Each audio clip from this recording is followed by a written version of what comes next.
నమస్తే welcome to our channel. Jani మాస్టర్ని arrest చేసిన విషయం తెలిసిందే. సో అతను ఏదైతే లైంగిక దాడికి పాల్పడి ఒక 16 ఏళ్ల అమ్మాయిని, అంటే ఇప్పుడు ఆ అమ్మాయికి 21 ఇయర్స్ కూడా, సో ఆ అమ్మాయి విషయంలో తను చేసినటువంటి ఆ నేరాన్ని తనే అంగీకరించడం కూడా జరిగింది. అలాగే వాళ్ళ వైఫ్ కూడా దాని మీద రెస్పాండ్ అవ్వడం జరిగింది. అయితే తన మీద ఏదైతే 16 సంవత్సరాలు ఉన్నప్పుడు లైంగిక దాడి చేశాడో, అలాగే తనని మతం మార్చుకోమని ఏదైతే ఒక మాట అన్నాడో, అది ఈ 2-3 రోజుల్లో చాలా పెద్ద దుమారమే రేపింది. ఒకసారి మనతో పాటు ఉన్నారు హిందూ జనశక్తి ఫౌండర్ లలిత్ కుమార్ గారు. ఆయన అడిగి తెలుసుకునే ప్రయత్నం చేద్దాము.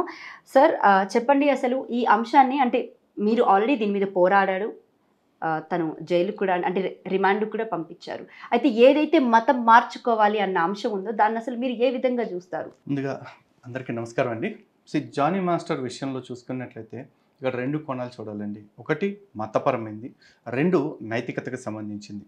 సో ఇక్కడ చాలామంది మతం గురించి మాట్లాడుతుంటే కొంతమంది మీడియా ఛానల్స్ వాళ్ళకు కూడా చాలా బాధ అనిపిస్తూ ఉంది. ఇందులో లవ్ జిహాద్ అని ఎందుకు చూస్తున్నారు, ప్రేమకు మతం ఏంటి అని చెప్పేసి. ప్రేమకు మతం ఉందని నేను చెప్పట్లేదండి, మేము కూడా మనుషులమే, మాకు ప్రేమ విలువ తెలుసు. కానీ ప్రేమకి తర్వాత శరీరాలు కలవటానికి అడ్డురాని మతం పెళ్లికాడికి వచ్చేపటికి అడ్డు వస్తుందిగా. అప్పుడు దాన్ని మరి లవ్ జిహాద్ అనకపోతే మరి ఇంకేమంటాం? మా భాషలో లవ్ జిహాద్ అంటే ఏమిటి అంటే, ఒక ముస్లిం వ్యక్తి హిందూ అమ్మాయిని లేకపోతే క్రైస్తవ అమ్మాయిని ప్రేమించి లోబరుచుకుని లేదా పెళ్లి చేసుకుని మతం మార్చడం ఇస్లాంలోకి, దాన్ని మేము లవ్ జిహాద్ అని అంటున్నాం. జిహాద్ అనే వర్డ్ బేసిక్గా టెర్రరిస్టులకి సంబంధించింది కదా. So this is also terrorism కదా.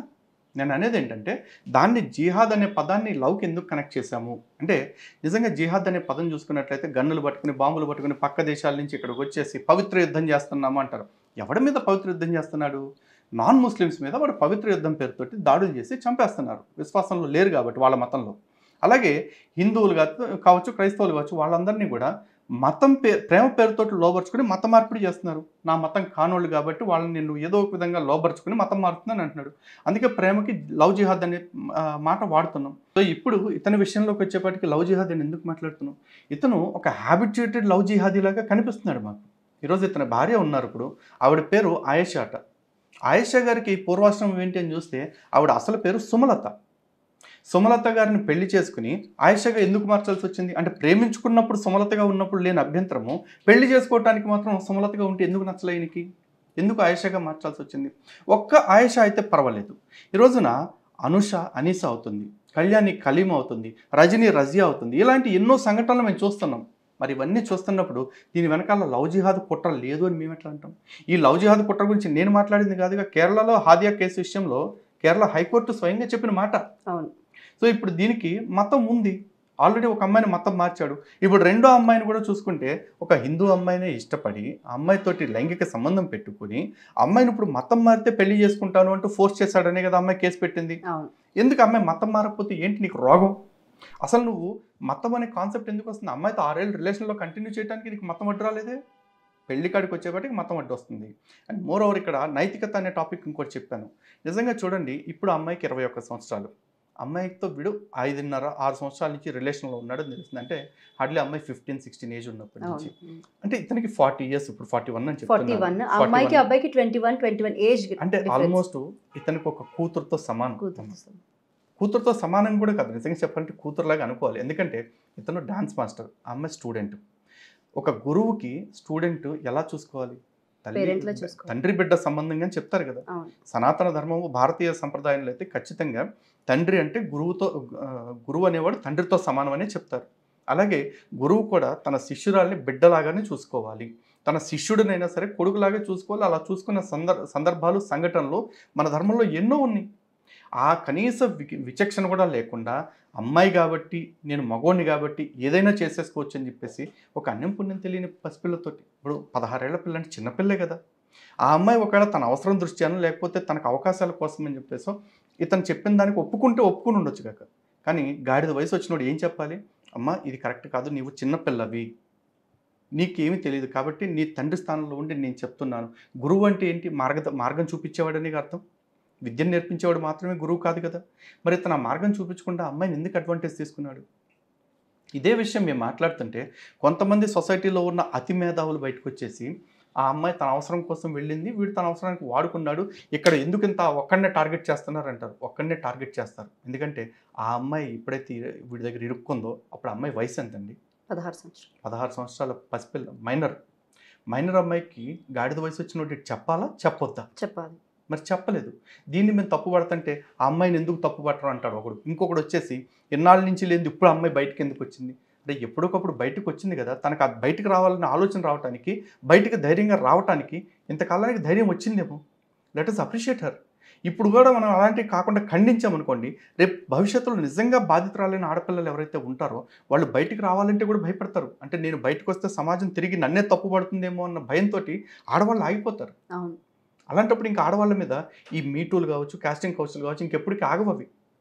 సమాజంలో మార్పు కోరుకోవాలన్నా, ఆడవాళ్ళ ఆత్మగౌరవం నిలబడాలనుకున్నా, ఇట్లాంటి సంఘటనలు జరిగినప్పుడు నిర్ద్వందంగా, నిష్కర్షగా ఇట్లాంటి వాళ్ళ తప్పుల్ని ఖండించండి. కొన్ని రియాలిటీ షోలు జరుగుతున్నాయి, మనం చూస్తున్న స్టార్ మా కానీ, ఈటీవీ కానీ, లేకపోతే ఇంకొన్ని జీ తెలుగు కానీ, ఇట్లాంటి వాటిలో కొన్ని రియాలిటీ షోలు జరుగుతున్నాయి. అందులో చాలా అంటే అసభ్యకరమైన మాటలు కానివ్వండి, చేష్టలు కానివ్వండి కూడా కనబడుతున్నాయి. అట్లాంటి వాటి మీద మరి ఎందుకు మాట్లాడట్లేదు? ఒకటండి, అన్నిటి మీద స్పందించడానికి అన్నిటికీ ఒకళ్ళే చేయలేరు. మా పరిధిలో మేము హిందుత్వ విషయంలో మాట్లాడుతున్నాం. ఇక్కడ లవ్ జిహాద్ అనే ఇష్యూ వచ్చింది కాబట్టి మేము స్పందిస్తున్నాం. ఇది ఆడ మగ రిలేషన్కి సంబంధించింది అయితే కనుక సమాజంలో ఎన్నో జరుగుతున్నాయి, అన్నిటి మీద మేము స్పందించలేము. దేని మీద ఫైట్ చేసే ఆర్గనైజేషన్స్ దానికి ఉన్నాయి. కర్మ ఏంటంటే ఈ రోజున దేశవ్యాప్తంగా మనం చూసుకుంటే, ప్రపంచవ్యాప్తంగా మనం చూసుకున్నట్లయితే దిక్కుమాలిన సంఘాలు చాలా బయలుదేరాయి. అందులో పీడోఫైల్ అడ్వొకేసీ గ్రూప్స్ కూడా తయారయ్యాయి. అంటే పసిపిల్లల పైన ఇంతకుముందు లైంగిక దాడి జరిగితే పోక్సోలు పెట్టేవాళ్ళు, దాన్ని తప్పు అనేవాళ్ళు. ఇప్పుడు అది కూడా తప్పుగా పరిగణించకూడదు అని ఫైట్ చేస్తూ చాలా ఆర్గనైజేషన్స్ వచ్చేసాయి. మీరు గూగుల్ చేస్తే పీడోఫైల్ అడ్వొకేసీ గ్రూప్స్ అని చెప్పేసి ఇన్ని రకాల ఆర్గనైజేషన్స్ ఇంటర్నేషనల్వి ఉన్నాయి. డైరెక్ట్గా వికీపీడియాలోనే చూపించేస్తూ ఉన్నారు. సో మా పరిధిలో మేము ఎంతవరకు ఫైట్ చేయాలో అంత ఫైట్ చేస్తాం. విషయానికి వస్తే హిందూ సంఘాలు అందరూ కూడా మండిపడుతున్నారు. ఏదైతే మతం మార్చుకోవాలి అన్న దాని మీద బీజేపీకి సంబంధించిన మహిళలు మండిపడుతున్నారు. అలాగే ఎవరైతే హిందూ సంఘాలు కొంతమంది ఉన్నారో వాళ్ళు కూడా దీని మీద ఒక గట్టిగానే పోరాటం జరుగుతుంది. అయితే తదుపరి అంటే దీని మీద చర్యలు ఎలాగున్నాయి? ఎందుకంటే ఈ లవ్ జిహాద్ అనే దాని మీద ఇప్పటికి వచ్చి ఒక చట్టం అనేది లేదు. ఇక్కడ లవ్ జిహాదీకి సంబంధించి గుజరాత్, యూపీ లాంటి రాష్ట్రాల్లో కొన్ని చట్టాలు ఉన్నాయండి. అవి కఠినంగా అమలు చేస్తూ ఉన్నారు కూడా. అయితే ఇక్కడ ఒక బాధాకరమైన విషయం ఏంటంటే, జానీ లాంటి వాడి విషయంలో హిందూ సంఘాలు స్పందించాల్సిన పరిస్థితి ఇది చాలా బాధాకరమైన విషయం. ఎందుకంటే నిజంగా ఇంకోటి సందర్భాలు అయితే కనుక చాలా సంఘాలు బయటకు వచ్చేస్తాయి. రీసెంట్గా లావణ్య రాజ్ తరుణ్ ఇష్యూ ఉంది. దాని విషయంలో అందరూ మాట్లాడారు, అందరూ మాట్లాడతారు కూడా. ఎందుకంటే ఇద్దరు హిందువులే కాబట్టి ఇద్దరిని తిడటానికి అటు తిట్టేవాళ్ళు ఇటు తిట్టేవాళ్ళు రెండు పక్కల అడ్వకేసీ గ్రూప్స్ వచ్చేస్తాయి. కానీ ఇక్కడ వచ్చేపాటికి జానీ అనేవాడు ముస్లిం. ఈ రోజున TV5కి సంబంధించిన ఒక జర్నలిస్టు, మరి అతను జర్నలిజం చదివాడు, మరి బ్రోకరిజం చదివాడు నాకు తెలియదు, కానీ డైరెక్ట్గా లైవ్ షో చేస్తే ఏం చెప్పాడంటే, ఇందులో లవ్ జిహాద్ అని ఎందుకు చూస్తున్నారు ఆడికి. నేను చెప్తున్నా, ఇందులో లవ్ జిహాద్ ఎందుకు చూస్తున్నాను, నా దగ్గరికి వస్తే నేను చెప్తాను నీకు, లేదా నన్ను నీ ఛానల్కి పిలువు, నేను చెప్తాను నీకు. అర్థమైందా? తాడు బొంగరం తెలియకుండా, ఆక్కి తేడా తెలియకుండా ఏది పడితే అది మాట్లాడి ఇట్లాంటి వాళ్ళని సమర్థిస్తానంటే మాత్రం నీకే కాదు, నీ ఛానల్ TRPకి, నీ ఛానల్ మొత్తానికి కూడా బ్యాండ్ పడిపోతుంది. ఆనక నా వెనకాల పార్టీలు పొలిటీషియన్స్ ఉన్నారు అనుకుంటే కనుక వాళ్ళందరికీ కూడా బెండ్ తీసేయాల్సి వస్తుంది.